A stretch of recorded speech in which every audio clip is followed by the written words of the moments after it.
So my name is Amber Espindola, and I have been with Sethra for approximately 11 years. And I started as like a housing clerk and then have moved up over the years. So I'm currently the elderly support director for all of our elderly support programs. But I wanted to go through a couple of things with you before we got started. So we were originally organized under the Human Resource Act of 1973. And then we recently updated our mission and vision. Our mission is currently to deliver quality services and resources to those in need. And then the new vision is for to eliminate generational poverty. Just sorry, Amber, to interrupt. You might want to, it's on the first slide still. You might want to go to slideshow at the top and then share from the beginning. So at the very top of your screen, if you see, because it's switching on my screen. Okay, so if on your screen you go up at the very top of the screen to slideshow, do you see where it says home, insert, design? There you go, swap presenter view. It's probably that one. Now swap it one more time, go up to display. There you go. Now we're seeing it. Okay, yay. Okay, perfect. Thank you. Sorry, guys. All right, now I can't see. All right. Okay, so this is my contact information. Again, I've been here for a long time, so I have different sets of resources, but I wanted to go over some of the ones that you're probably going to know us for the most. So we have multiple departments. We have community services that comes from our community service block grant. We have probation and corrections. Transportation is our biggest seller. You guys, a lot of people see our buses out and about in all of the 10 southeastern counties. And then we have representative payee. So the first program that we're going to talk about is representative payee. This program it allows us to manage individuals' funds on their behalf. So we do both veteran statuses and anybody with the Social Security Administration. In order for us to become a rep payee, that referral has to be made from the Social Security Administration or the Veterans Affairs. If someone needs a payee and they have not been appointed one by someone else or through the courts, they can apply to have an individual payee. Here at the office, we have a form, and then we will fax that over to the Social Security Administration or the Veterans Affairs boards. And we would have to have a doctor's note verifying just exactly why they would need that. That is the least common way that we get clients. The way that it works is we do take a fee off the top of their funds, and then we manage all of their bills. So car payments, insurances, rent, utilities, all the extras, and then they get a weekly stipend that's mailed out to them. So we do cover areas all the way down into Georgia and Alabama, and almost the entire state as far as I'm aware at this time. We have transportation, which I said is one of our biggest things that everybody knows about. We have public transportation. We have CUATS, which is specifically in Bradley County inside the Cleveland urban area. And then we have a rural transportation that is offered in all of your rural counties on this side. CUATS is a small urban transit system. They operate 5 fixed routes within the city. The routes are color coded and they start at 6 a.m. and at 7 p.m. And my understanding is at this current time to get onto the bus, it's $1 a stop. So you get on, you want to go to Target, you pay your $1, they drop you off at Target, you get back on at Target, and it's $1 to your next stop or to return to where you're getting to go home. Public transportation is available to all residents of the 9 counties inside our area. Now we do cover 10, but Hamilton County is no longer one of the counties that we serve. At this time, it's the same as the CUATS. It's $1 to get on and $1 every time that you get back on. So we take you where you're going, drop you off, pick you back up. It's $1. We are currently working on a transition into a fixed route in all of the rural counties, just to make it a little bit easier and less stressful for the insurance trips that we have. We don't have enough drivers. Staffing is an issue across the state. So we are looking at making those transitions. When that happens, the prices may increase, but I don't know what that's going to. To schedule a public transportation appointment, you would call your local county office, and those numbers are going to be included at the end of the presentation. And ask them to put you on the schedule, and we ask that it be done approximately 72 hours in advance. That way we can adjust things as needed for all of the drivers that are available. We have insurance trips that we provide through all of the major TennCare MCOs. Those are at no cost to the client. If your individual that you have or recipient needs a transportation to a medical appointment, they can contact their customer service number on their insurance card and talk to them about making that appointment. They would give them the name, the information, the doctor's appointment, the time, and then that insurance company will send that out to Southeast Trans or Tennessee carriers. And those are distributed out across the state to the providers that they have contracts with.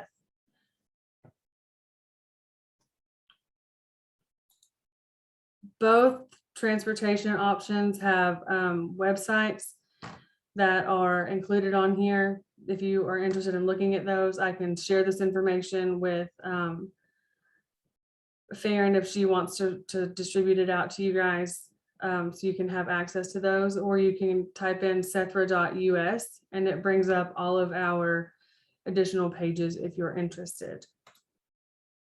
We have probation and corrections that are provided in the counties. We do community corrections for felony offenders, misdemeanor probation, victim offenders reconciliation program, and we have a juvenile intervention program in Ray and Meigs County. Community corrections is specifically for felony offenders. It is the hope to keep them out of the court system or out of the prison system.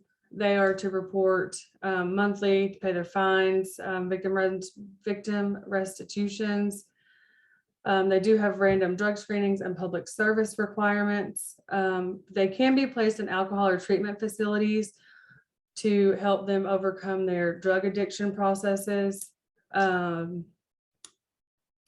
those referrals are made to us through the court system in Bledsoe, Grundy, Marion, Ray, Franklin, and Sequatchie County. Now, Franklin is not one of our home bases, but we do have that contract with the Franklin County court system. Misdemeanor probation is the same as the other one. They have the same monitoring of paying their fines and fees, random drug screening, public service work, drug and alcohol treatments. And then those referrals come through the General Sessions Court and are only available in Grundy, Marion, Ray, Sequatchie, and Bledsoe counties.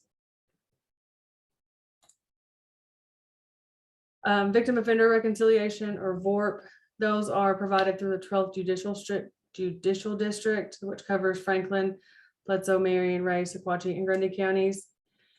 And this is more of a private voluntary process. We don't have a lot of advertising out about this, and it is provided as the courts have decided to see fit, but it allows them to have an opportunity to resolve their own problems with a trained impartial third person. They are also required to pay back some of those things that they have gotten, any kind of funding that needs to be done.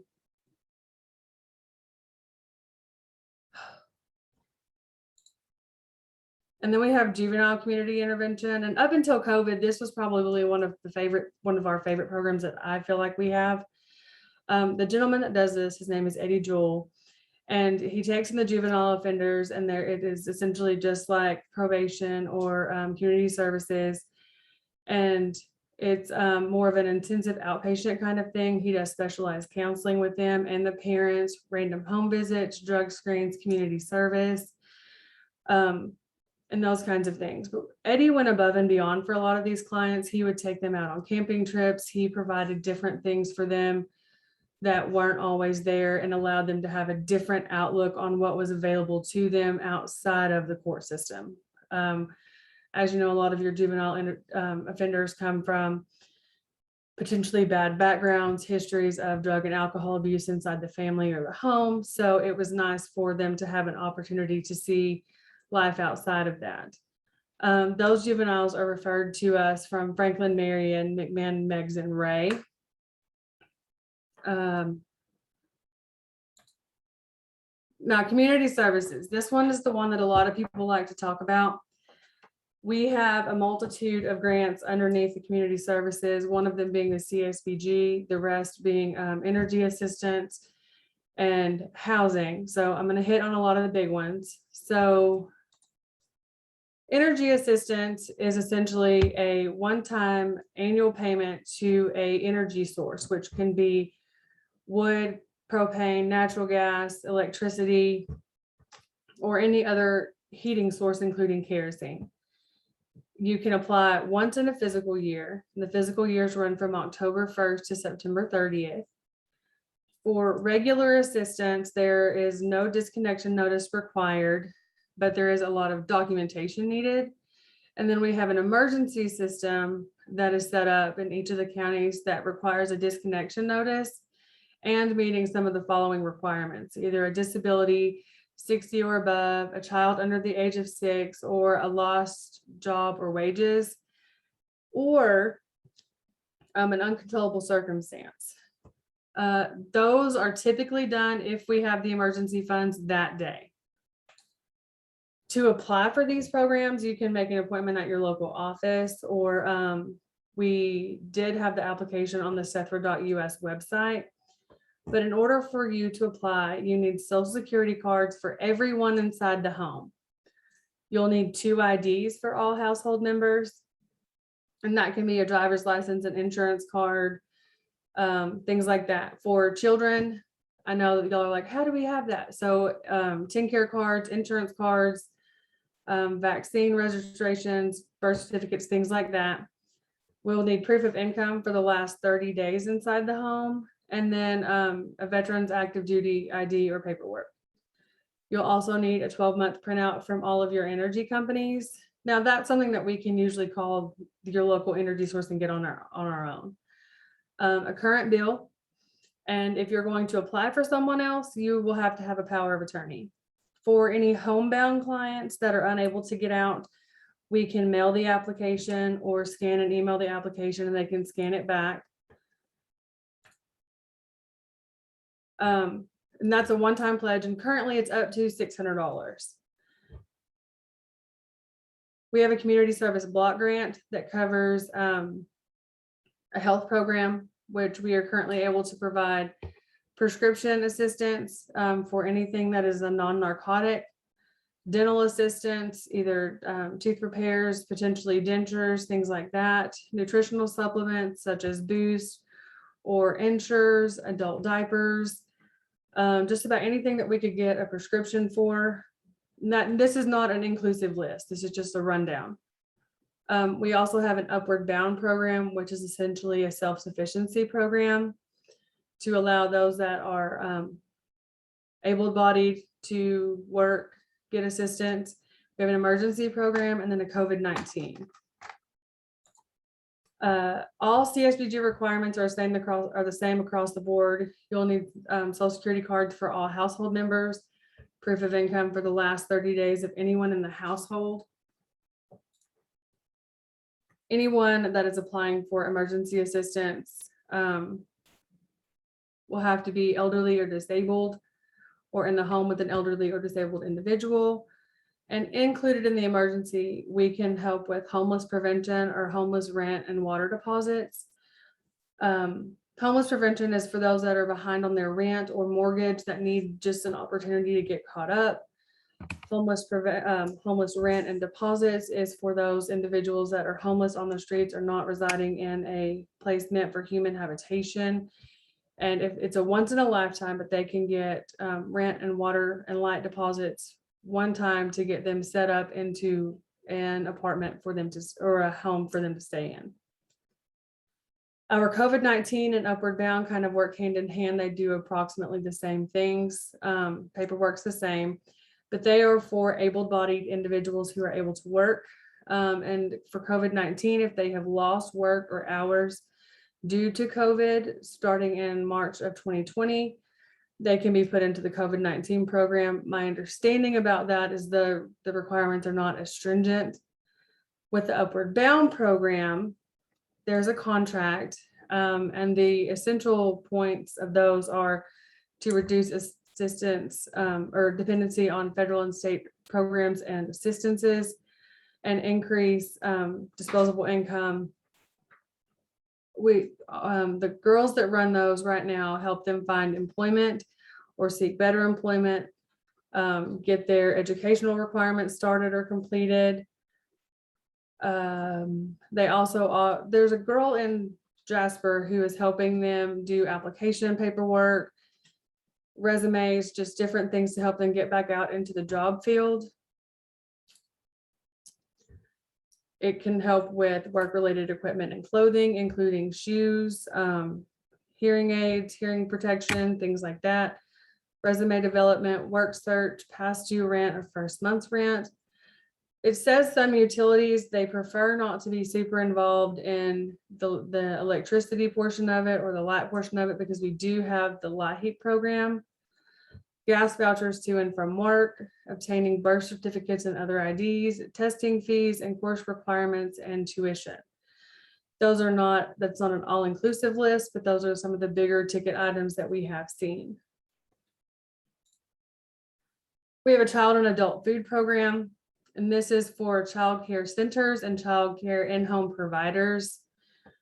It is a reimbursement for meals to a child care provider, to help them kind of keep up with the income that they have coming into the program. In-home providers must be licensed by the state.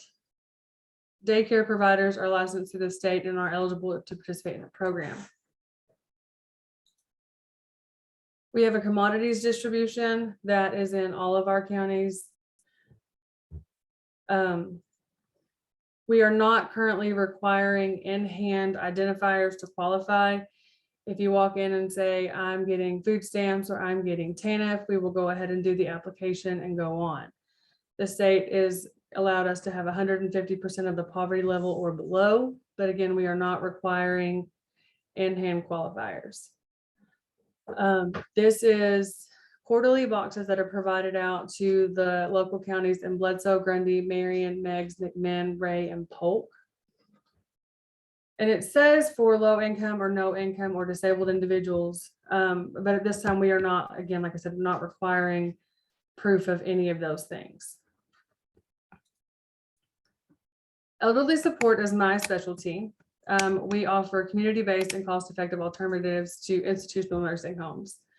Our goal essentially is to keep the individual at home as long as possible. We service, our funders are the Bureau of Teen Care, and then we are contracted with our local area agency on aging, and we provide services in all of the counties. SEFRA does not go deep into Hamilton County down by like Highway 58, things like that, but we do all of the skirting areas along the mountainous regions where you're not going to find a lot of other providers. We do a multitude of things, and it's a lot. We do homemaker services, which is your general run-of-the-mill housekeeping, sweeping, mopping, laundry, errand running, things like that. We do personal care services, which allows the individual to have assistance with bathing, dressing, changing, feeding themselves, different thing, anything that would be hands-on, brushing teeth, lotion application, those kinds of things. We have respite care, which is a great opportunity for caregivers that are with their recipient 24 hours a day. Our essential goal is to go in and sit with the individual while the caregiver is allowed the opportunity to leave the home, go pay bills, do anything that they need to do to de-stress and decompress. And then they can come home and their individual has been well taken care of, bathed, anything that might need to happen while they are away.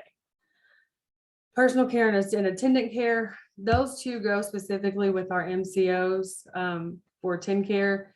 And it is a combination of all of those things, dressing, bathing, meal preparation, cleaning, attending appointments with the individuals, just general interaction on a daily level. All of those are referrals made to us. We are not able to go out at this time and just pick up individuals that need the assistance. Our elderly support programs also include a nutrition service in Monteagle and Tracy City, and then in South Pittsburgh.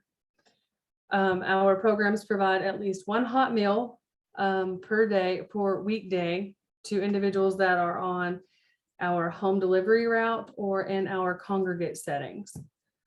Congregate is something that we are able to do. In Monteagle, the participants are comfortable congregating, so they do that 5 days a week except for national holidays. And then we do hot deliveries 5 days a week in Tracy City. In South Pittsburgh, we are located in the Chester Powell Apartments, and those participants are not comfortable congregating, so we deliver to their door.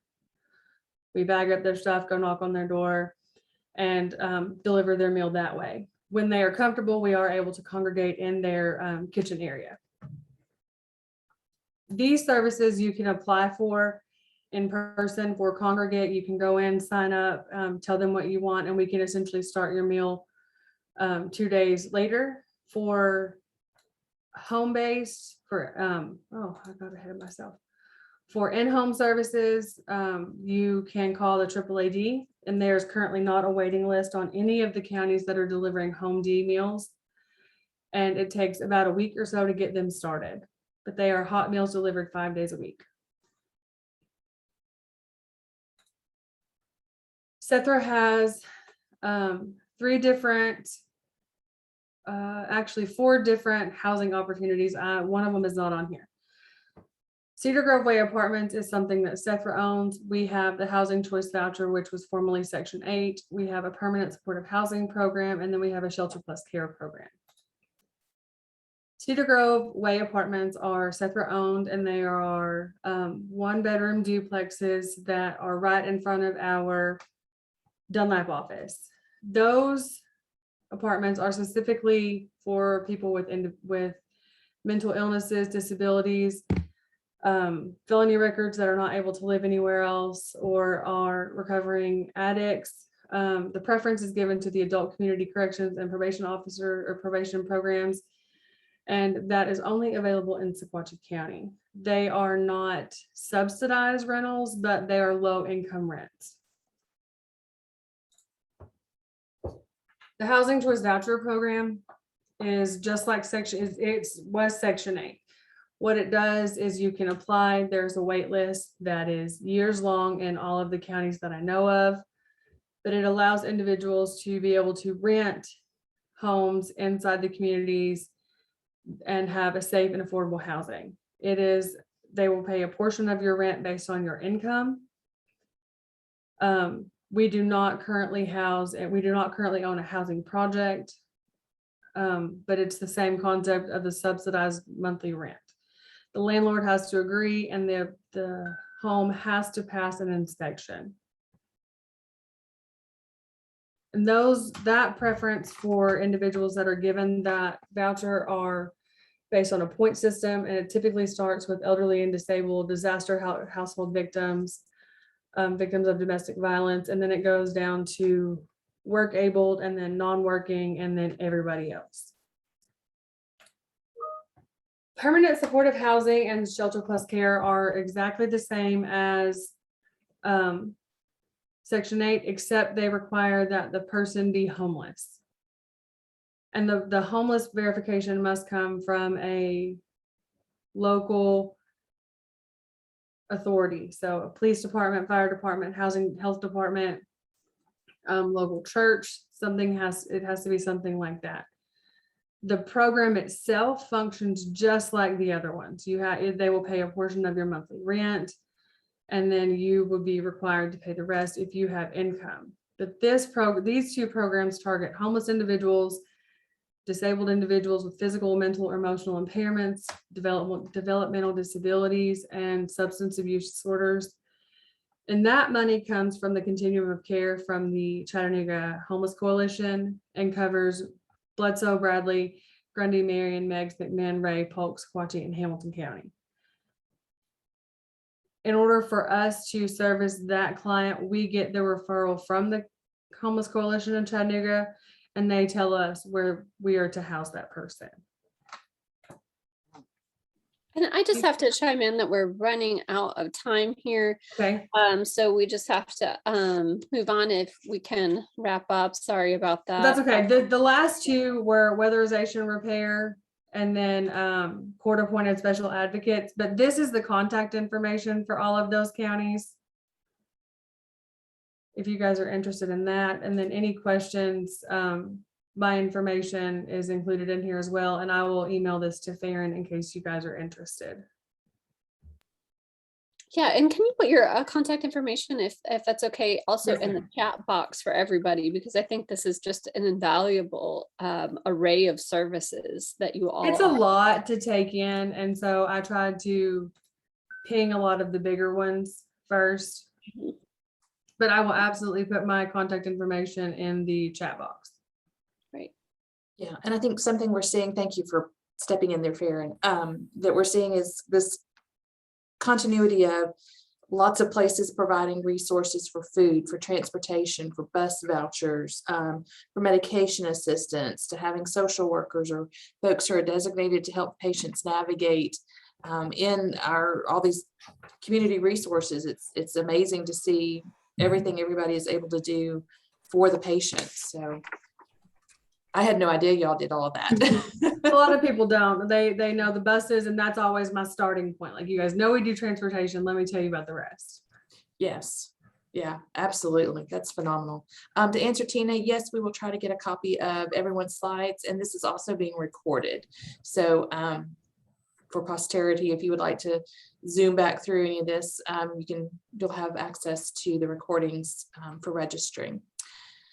Okay, so next up is